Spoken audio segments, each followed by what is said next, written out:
Rick Bucher's right a lot. He is now joining us live. Rick Bucher is the NBA playoffs. It feels like the more they change, the more they stay the same. The Sixers are out. Kawhi's not playing. LeBron wants a new coach. The NBA. I want to start with something, though. I want to get this right out of the way. Yeah. So the Patrick Beverley situation. Yes. Okay, so one of the things, we talked about this yesterday. If you've been damaged, verbal abuse or anything when you're young, it stays with you forever. You can go to therapy for 100 years. You don't forget it, and it stays with you. The NBA, Malice in the Palace, is still very much hovering emotionally.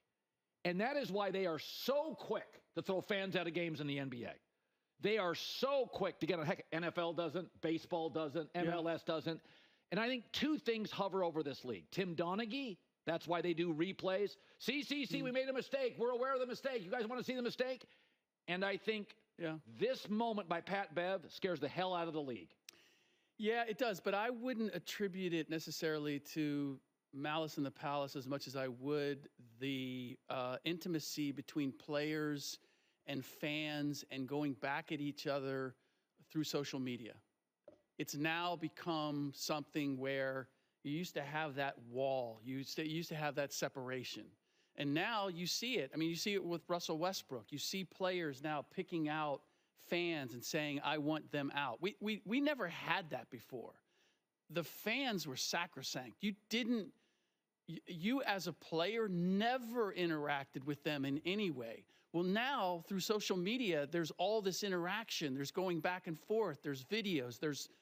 And I believe that players and fans have become comfortable going at each other. And so now we're seeing it in real life.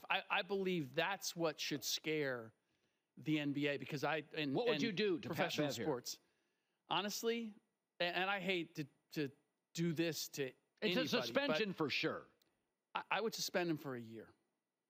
I do not think that there is any way that it's acceptable that you throw it not once but twice. Well, and also, this has been talked about with a Rodman or a Draymond. Yeah. You do look at the resume. Yeah. I mean, this is one thing if it was Steve Kerr did that with a fan. You'd be like, what happened? Yes. It's different if Draymond does something or Pat Bev or Westbrook. You're like, okay, we have kind of a repeat offender. And it's one thing to go back and forth. It's another thing. It's a completely different thing to get physical and to throw. I mean, it is unconscionable to me that he's throwing a basketball. I know. At people in the stands, not once, but twice at close range. Yeah. What are we doing? I know. It is so unacceptable that I have to, and that's why, suspending him for a year potentially ends his career. But to me, that's the message that needs to be that has to be sent. Well, I also said it's just. I think about it. Jason Tatum doesn't taunt fans, so I went to watch Jason Tatum and sat courtside. Yeah, fans didn't taunt him. It was your typical. You ain't getting it, man. You're right. But he doesn't bring it on. Right, but you know what? Look, one of the things that I love about the NBA and always have is the intimacy of it. The showmanship. And that the fans are right there and that you can engage and that you would have, going back to Robin Ficker in Washington. And there was Golden State used to have two guys on the corner on the court and they would talk trash, but it was good-natured trash. And they would do their homework, and they would pick at guys. And you'd see guys like standing at the free throw line, and they'd be trying to hide a smile because these guys really had some wit, right? Yeah, I don't mind wit. That to me, those exchanges, that back and forth, that talking trash, if you're a fan and you know that so-and-so has heard you, and they look at you after they hit a three, that's part of the fun. No, Kobe This Bryant. Is totally different. Yeah, Kobe Bryant would have some playful moments with fans. Yeah. I mean, that's what you don't get that in football or baseball because you're so far removed from the action and from the players. They can literally land in your lap, and that I want to preserve that, right? I don't want to lose that. I mean, way back, when the game first started, they were called cagers because they would literally, they'd have chain link fence between the fans and the players because they didn't want anything to get out of control. Yeah. The Villanova can win a national championship in college basketball without having superstars or just, but in the NBA, there's almost an understanding you can't be too Lucas-centric or Jalen Brunson-centric. You got to have multiple guys. So I do think there's a ceiling to the Knicks. But it did feel like Villanova beat the Sixers last night. 80 points, 30 assists, or close to it. So if you bring in another piece, this isn't just a typical locker room. Right. Tibbs is the coach. Villanova is the vibe. You've got to get the right piece. A lot of times with LeBron, it's just get him a shooter on the wing. Right. We'll figure it out. Right. That's not the Knicks. Right. It was a little like Brooklyn years ago when they had good chemistry. They brought in Kyrie and KD. The chemistry went, like, that's what they had. The Knicks were a lot of chemistry and effort. Who fits as the two? Oh. Well, it would be, he's not available, but it's a Drew Holiday personality. It's somebody who willing to defend, plays a role, willing to defend. The problem with the Villanova guys is they're all 6'4". How about Paul George? Paul George, potentially, because I don't think he's a personality. He doesn't need to be the guy. He doesn't need to be the guy. Is he a Tibbs guy? Because Tibbs is going to ask him to be on point and play harder night after night, possession after possession, than he ever has. Part of why this works is because they are Villanova guys. And they were coached hard by Jay Wright. Exactly. And they are overachievers. They're grinders. Exactly. Tibbs has struggled at times with stars. Yes. Yeah, because he and making adjustments and putting guys in their sweet spot. And stars expect you to sort of cater to their games. That's been the strength and the weakness of Tibbs. And it's why I wondered whether he would get past a Nick Nurse coached Philly team, because Nick Nurse has that ability. And I believe it's why that series was as competitive as it was, because you had a compromised Joel Embiid. Like, no, you always have a compromised. Okay, but I mean, like 2 months, you have a compromised Kawhi. 2 months off, and you have a week to get ready for playoff intensity. Anybody who's blaming Embiid, well, I think you're it's not a fair. blame situation. It's let's be honest, he's a great two. I don't think he has the temperament, the fourth quarter ability, the history with injuries. The East has never been weaker. Everybody's better next year. That's true. Everybody's better. Orlando's getting a guy. New York's getting a guy. Indiana's young getting a guy. Milwaukee's the only team that's bringing back the band. Everybody else is getting new players. Philadelphia's got cap space and 3 first-round picks. Boston. So here's my question. Upgraded. So Philadelphia is the question. So they're going to get better potentially. I believe you have to go Embiid's the 2, maybe Maxi's the 3, whatever. Tobias Harris is gone. So what do they need? I think it's a conversation about what Embiid is realistically. I mean, it's like saying this. It's why I always said this in college football. There were years when the SEC was rolling. The 4th best team in the SEC would win the Big 12. Okay. I'm not sure Philadelphia the last 2 years would win a single Western Conference playoff series. So let's not give it into that. They were close. The East is bad and should be significantly better next year. So what is Philly going to do? What do they need? Well, they need, again, I feel like I just said it, they need a Drew Holiday. More than anything. They need a point guard. Than anything. They need a point guard. Okay, not a shooter, just like a Mike Conley. A guy who's going to organize the floor. Okay. Right? All right. That would make them massively different. Okay. So you start there. And Tyrese Maxey is not a point guard. No, he's a shooting shooter. guard. Yeah, he's a shooter. And ideally, I'd like a big, like Paul George has been talked about with Philadelphia. Yeah, but that's not what. I mean, he'd be a much better Tobias Harris. You have a 3rd star, but who's running the offense? Exactly. But that becomes Phoenix. Yes. We got a bunch of scorers. Who's running the offense? By the way, that's the Clippers pre-Harden.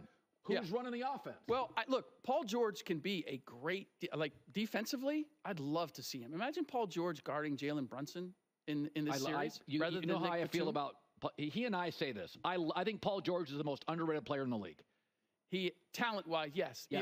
But he's never fully harnessed it. And what I don't want is I do not want him making decisions.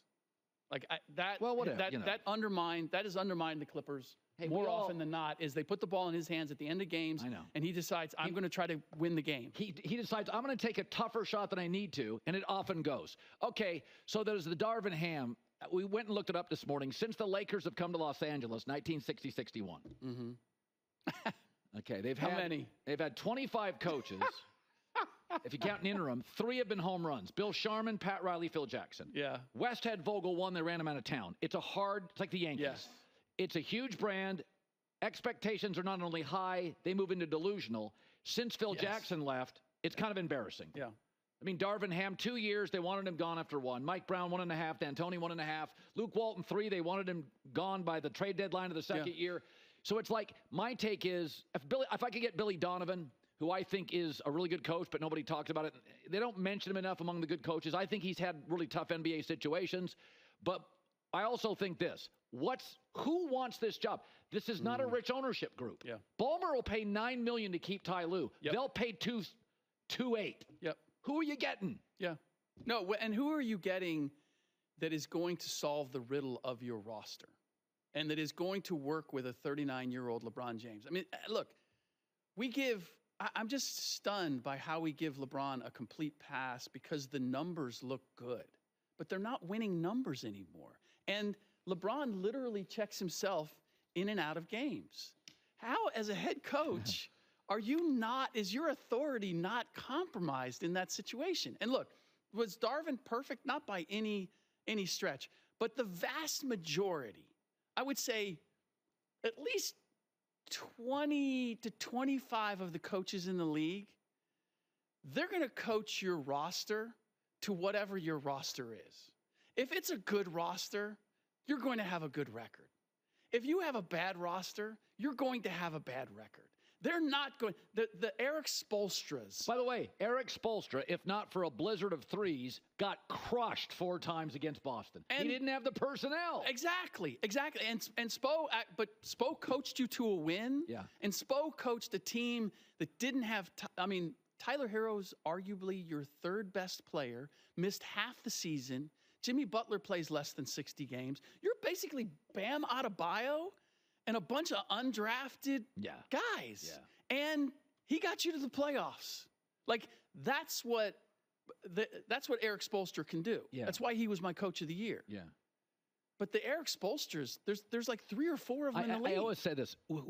When I always poke Bill Simmons at this. He would just eat coaches alive. And I'm like, it's an 82-game season. Yeah. There are times that you're resting guys when you should play them for – it could be a girlfriend problem. It's not your control. It's not in your control. Agents now call coaches. So, in my other takeaway is, this is like Andy Reid. Whenever I hear local radio guy banging on play calling, okay, you understand that they go into a game in the NFL hiding injuries. Yep. Belichick spent his career not telling you who was healthy or hurt. So there are times you go into a game, you cannot use certain situational groups. Yeah. Guys aren't healthy. Yeah. But it is not out there. And so you're looking at film and you're like, why doesn't that guy play? Why aren't you? Because he's hurt. And the coach doesn't let you know he's hurt because he doesn't want you to know going into a game, we can't run the ball on 3rd down.